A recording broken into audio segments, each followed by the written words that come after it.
ఇలాంటి మరెన్నో వీడియోలు చూడడానికి like, share, subscribe and comment.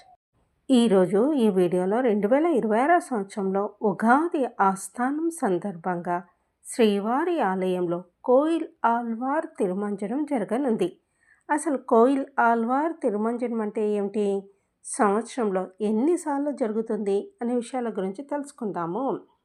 తిరు వెంకటాద్రిపై వెలసి అనునిత్యం వేలాది మంది భక్తులను దీవించే శ్రీనివాసుని నగరి తిరుమలలో నిత్యం ఎన్నో ఉత్సవాలు జరుగుతూ ఉంటాయి.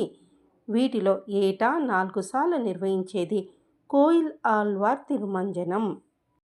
కోయిల్ ఆళ్వార్ తిరుమంజనము అంటే తమిళంలో కోవెల అనగా ఆలయము, శుద్ధి అని అర్థం. తిరుమల శ్రీవారి ఆలయంలో ఏడాదికి 4 సార్లు ఉగాది, అనివార్య ఆస్థానము, వార్షిక బ్రహ్మోత్సవాలు, వైకుంఠ ఏకాదశికి ముందు వచ్చే మంగళవారాల్లో గర్భగుడితో పాటు ఆలయం ప్రాంగణాన్ని పరిమళ ద్రవ్యాలతో శుభ్రం చేసే పవిత్రమైన ప్రక్రియ.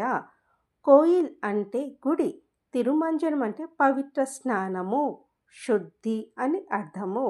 గర్భగుడి గోడలు, పైకప్పు, పూజా సామగ్రిని శుభ్రం చేసి ఆపై నామకోపు, శ్రీచూర్ణము, కర్పూరము, గంధము, కుంకుమ, కిచ్లీ గడ్డ వంటి ద్రవ్యాలతో కూడిన పరిమళం పూస్తారు.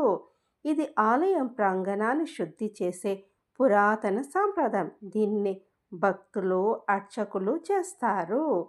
ఇది ఉగాది, అనివార్య ఆస్థానము, బ్రహ్మోత్సవాలు, వైకుంఠ ఏకాదశికి ముందు వచ్చే మంగళవారాల్లో జరుపుతారు. ఈ సమయంలో మూల విరాటును వస్త్రంతో కప్పి ఆలయం మొత్తం శుభ్రం చేస్తారు. తిరుమల శ్రీ వెంకటేశ్వర స్వామి వారి ఆలయంలో మార్చి 19న ఉగాది ఆస్థానాన్ని పురస్కరించుకొని మార్చి 17వ తేదీ మంగళవారము కోయిల్ ఆళ్వార్ తిరుమంజనం జరగనుంది. ఉగాది, అనివార్య ఆస్థానము, బ్రహ్మోత్సవము, వైకుంఠ ఏకాదశి పర్వదినాల ముందు వచ్చే మంగళవారము కోయిల్ ఆళ్వార్ తిరుమంజనం నిర్వహించడం ఆనవాయితీ.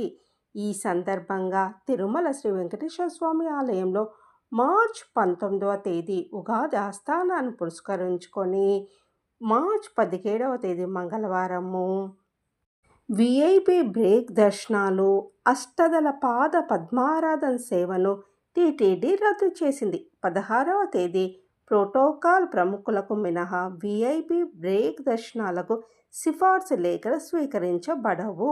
అదేవిధంగా మార్చి 19న ఉగాది ఆస్థానం సందర్భంగా ప్రోటోకాల్ ప్రముఖులకు మినహా విఐపి బ్రేక్ దర్శనాలు రద్దు చేయడమైనది.